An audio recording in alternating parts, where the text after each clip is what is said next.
Assalamu alaikum students, I am Hafiz Muhammad Irfan, the lecturer of biology from the Scholar School and College Kadabad। उम्मीद है students आप सब खैरियत से होंगे। तो स्टूडेंट्स 10th क्लास की बियोलॉजी का हम चैप्टर नंबर 1 स्टार्ट करने लगे हैं, जिसका नाम है गैसियस एक्सचेंज।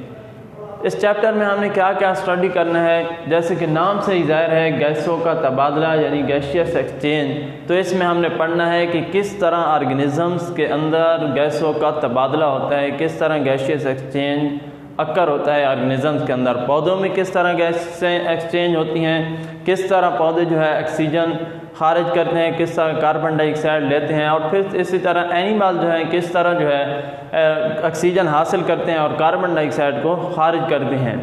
तो मेन टॉपिक जो है आपका गैसियस एक्सचेंज है। गैसियस एक्सचेंज की तरफ जाने से पहले कि पौधे में गैसियस एक्सचेंज किस तरह होती है, उससे पहले आपका एक पहले ही टर्म आपने 9th क्लास में पढ़ी हुई है सेलुलर रेस्पिरेशन, उसकी तरफ जाते हैं। सेलुलर रेस्पिरेशन और ब्रीदिंग के दरमियान डिफरेंस दिया गया है आपकी बुक में।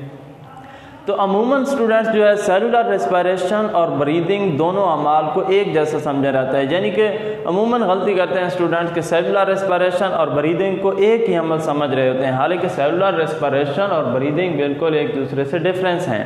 तो किस तरह डिफरेंट अमल हैं, किस तरह डिफरेंट प्रोसेस हैं। तो सेलुलर रेस्पिरेशन की अगर बात करें तो सेलुलर रेस्पिरेशन जो है स्टूडेंट्स हम जो खुराक खाते हैं, खुराक खाने के बाद उसमें कार्बन और हाइड्रोजन बॉन्ड्स मौजूद होते हैं। कार्बन और हाइड्रोजन बॉन्ड्स को तोड़ा जाता है। कार्बन हाइड्रोजन बॉन्ड्स के टूटने से जो एनर्जी प्रोड्यूस होती है उसको एक ख़ास शक्ल में एक ख़ास ऑर्गेनिक कंपाउंड में तब्दील कर दिया जाता है, उस ऑर्गेनिक कंपाउंड को ATP का नाम देते हैं। ATP ही वो एनर्जी की शक्ल है जिसको हम मुख्तलिफ अमाल के लिए, मुख्तलिफ अफ़ाल के लिए जिस्म के अंदर इस्तेमाल करते हैं। तो वो अमल कौन सा है जिसमें हम कार्बन और हाइड्रोजन खुराक में मौजूद कार्बन हाइड्रोजन बॉन्ड को तोड़ते हैं और फिर निकलने वाली एनर्जी को ATP की शक्ल में तब्दील करते हैं, उस अमल को ही हम सेलुलर रेस्पिरेशन कहते हैं। तो सेलुलर रेस्पिरेशन क्या है? कहता है वो प्रोसेस है the process in which carbon hydrogen bonds in food, खुराक के अंदर कार्बन और हाइड्रोजन बॉन्ड्स को तोड़ा जाता है। किन रिएक्शंस के जरिए? कहते हैं are broken by oxidation reduction reaction. दोनों के दोनों रिएक्शन आप 9th क्लास की बायोलॉजी की 7th चैप्टर में पढ़ के आए हैं। क्या ऑक्सीडेशन से क्या मुराद है? ऑक्सीजन की मौजूदगी में अगर रेस्पिरेशन का अमल हो तो उसको ऑक्सीडेशन कहते हैं, यानी कि ऑक्सीजन की गेनिंग में ऑक्सीजन हासिल हो रही हो तो उस अमल में जो होता है ऑक्सीडेशन का अमल होता है। कहते हैं the process in which carbon hydrogen bonds in food are broken by oxidation reduction reaction and the energy is convert into ATP is called cellular respiration. वो अमल जिसमें खुराक में मौजूद कार्बन और हाइड्रोजन बॉन्ड को तोड़ा जाता है, ऑक्सीडेशन रिडक्शन रिएक्शंस के जरिए तोड़ा जाता है और निकलने वाली एनर्जी को ATP की शक्ल में तब्दील कर दिया जाता है, उसको सेलुलर रेस्पिरेशन कहते हैं। अगर ब्रीदिंग की डेफिनेशन की बात करें तो ब्रीदिंग की डेफिनेशन सेलुलर रेस्पिरेशन के बिल्कुल जो है मुख्तलिफ है। सेलुलर रेस्पिरेशन की डेफिनेशन में हमने सिर्फ कार्बन हाइड्रोजन बॉन्ड्स को तोड़ने के बाद उसकी जो निकलने वाली एनर्जी है उसको ATP की शक्ल में तब्दील किया है। ब्रीदिंग में हम क्या करते हैं? ब्रीदिंग वो अमल है, कहते हैं the process through which animals take air in their bodies to get oxygen from it and then give out the air to get rid of carbon dioxide। कहता है ब्रीदिंग वो अमल है जिसके अंदर जानवर जो है हवा को अपने जिस्म में ले जाते हैं ताकि उसमें से ऑक्सीजन हासिल कर सकें और फिर हवा को जिस्म से बाहर निकालते हैं ताकि कार्बन डाइऑक्साइड का अखराज मुमकिन हो सकते। इस अमल को हवा को जिस्म के अंदर ले जाना ऑक्सीजन के हसूल के लिए और हवा को जिस्म से बाहर निकालना कार्बन डाइऑक्साइड को खारिज करने के लिए, इस अमल को क्या कहते हैं? ब्रीदिंग कहते हैं।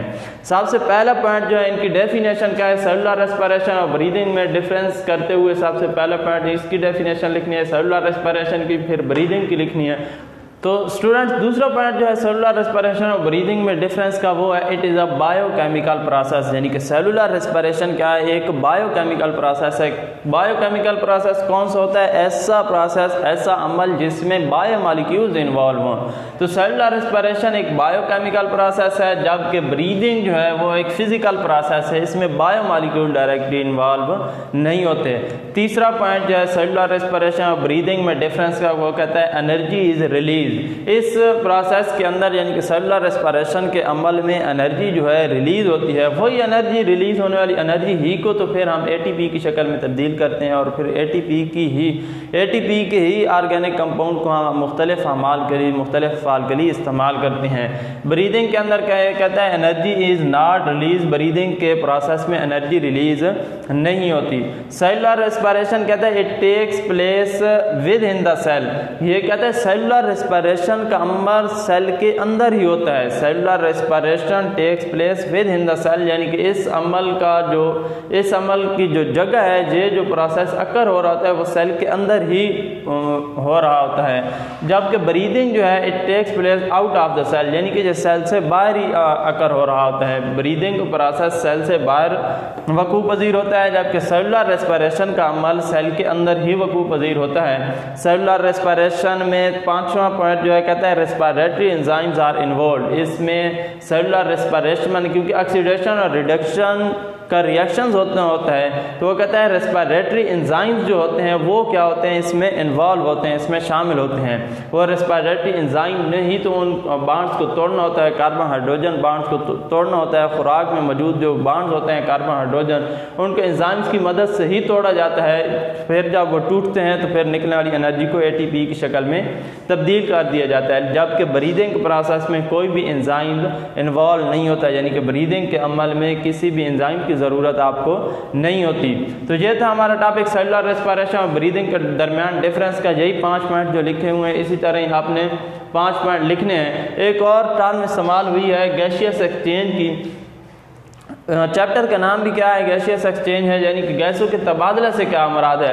अब गैसों के तबादले की अगर बात करें, सिर्फ और सिर्फ गैसियस एक्सचेंज के स्टूडेंट्स बात करें तो गैसियस एक्सचेंज से क्या मुराद है, यानी कि गैसों को सादा सी सिंपल सी बात है, इसके नाम से ही जाहिर हो रहा है कि गैसों के तबादला के अमल को ही हम क्या कहते हैं, गैसियस एक्सचेंज कहते हैं। कहते हैं taking in of oxygen, oxygen को अंदर ले जाना, and giving out of carbon dioxide, और कार्बन डाइऑक्साइड को बाहर निकालना। सिर्फ और सिर्फ ये ब्रीदिंग जो है, ब्रीदिंग और गैसियस एक्सचेंज में आप किस तरह डिफरेंस करेंगे। कहते हैं ब्रीदिंग वो अमल था जिसमें हम हवा को अंदर ले जा रहे थे, हवा को अंदर ले जा रहे थे ताकि उसमें से ऑक्सीजन हासिल कर सकें। याद रखिएगा हवा जो है, एयर जो है, कंपोजिशन है बहुत सी जो है ना गैसेस का मजमूआ है, तो उसमें से ऑक्सीजन को हासिल करना, हवा को अंदर ले जाना ताकि उसमें से ऑक्सीजन को हासिल करना, और फिर हवा को ही बाहर लेके आना, एयर को बाहर निकालना ताकि कार्बन डाइऑक्साइड को खारिज कर सके, इसको ब्रीदिंग कहते हैं। लेकिन डायरेक्ट अगर ऑक्सीजन की बात की जाए कि ऑक्सीजन को अंदर ले जाया जाए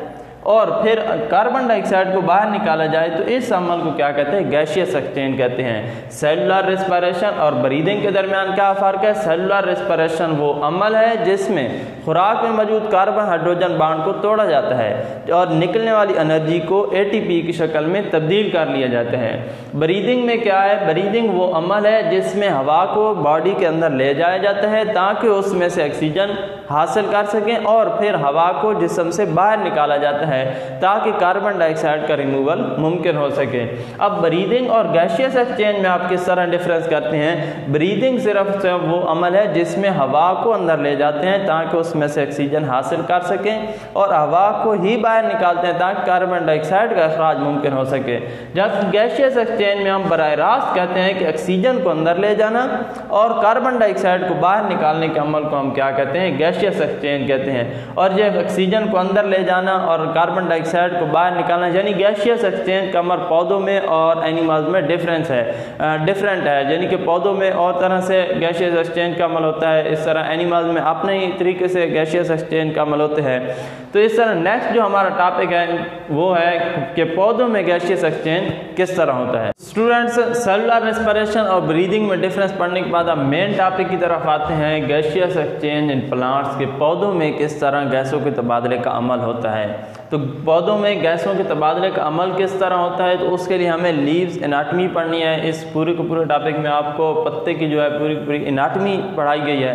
तो लीव्स एनाटमी जो है हम नेक्स्ट टॉपिक में पढ़ेंगे। आज gaseous exchange exchange in plants में जो डेफिनेशन, जो टर्म्स इस्तेमाल हुई हैं उसका हम इंट्रोडक्शन लेते हैं। तो सबसे पहली टर्म जो इस्तेमाल हुई है, पहली वो जगह जहाँ पर पौधों में गैसों का तबादला होता है वो है स्टोमेटा। क्या मुराद है स्टोमेटा से? कहते हैं स्टोमेटा, आप पहले ही वाकिफ़ होंगे, 9th क्लास में आप पढ़ के आएंगे। स्टोमेटा से क्या मुराद है? कहते हैं स्टोमेटा वो पोर्स हैं, वो छोटे छोटे सुराख हैं पत्ते की नीचे वाली यानी कि निचली सतह के अंदर, वो छोटे छोटे सुराख जिनके ज़रिए पौधे के अंदर गैसों का तबादला होता है उनको क्या कहते हैं? स्टोमेटा। कहते हैं the pores present in lower epidermis of the leaves, पत्ते की नीचे वाली एपिडर्मिस, नीचे वाली तह के अंदर मौजूद वो सुराख through which the process of gaseous exchange in plants take place is called stomata. जिनके ज़रिए पौधों के अंदर गैसों का तबादला होता है स्टोमेटा कहलाते हैं। वो कहता है पत्ते की नीचे वाली सतह के अंदर मौजूद वो सुराख जिनके ज़रिए गैसों का तबादला होता है, जिनके ज़रिए पौधों के अंदर गैसों का तबादला होता है, स्टोमेटा कहलाते हैं। उसके बाद दूसरी टर्म इस्तेमाल हुई है मेसोफिल सेल। कहते हैं मेसोफिल सेल से क्या मुराद है? अगर पत्ते की एनाटमी, हम नेक्स्ट टॉपिक में इंशाल्लाह हम पत्ते की एनाटमी पढ़ेंगे कल, तो कहते हैं अगर पत्ते की एनाटमी देखी जाए तो पत्ते की लोअर और अपर एपिडर्मिस के दरमियान भी कुछ सेल्स मौजूद होते हैं। वो सेल जो पत्ते के अंदर मौजूद होते हैं, लोअर एपिडर्मिस और अपर एपिडर्मिस के दरमियान में जो मौजूद होते हैं, और इन ही सेल में फोटोसिंथेसिस का अमल होता है। उन सेल्स को क्या कहते हैं? Mesophyll cell. कहता है ऐसे सेल जो पत्ते के अंदर मौजूद होते हैं, the inner cells of the leaves are called mesophyll cell, और यही वो सेल्स होते हैं जिनमें क्लोरोप्लास्ट मौजूद होते हैं, और इन ही सेल्स के ज़रिए क्या होता है? फोटोसिंथेसिस का अमल होता है। नेक्स्ट टर्म जो इस्तेमाल हुई है वो है क्यूटिकल की। क्यूटिकल से क्या मुराद है? जो मोस्टली शॉर्ट क्वेश्चन पूछा जाता है कि डिफाइन क्यूटिकल या व्हाट इज़ क्यूटिकल। तो क्यूटिकल क्या है? एक लेयर का नाम है। कौन सी लेयर है?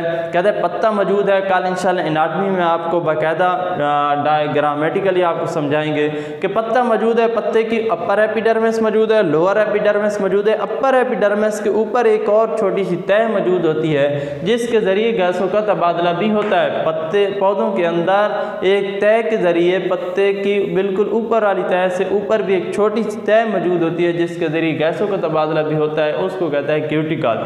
तो प्रॉपर डेफिनेशन की बात करें, कहता है क्यूटिकल से क्या मुराद है? The layer present over the epidermis of leaves, leaves की एपिडर्मिस के ऊपर मौजूद तह को क्या कहता है? क्यूटिकल कहता है।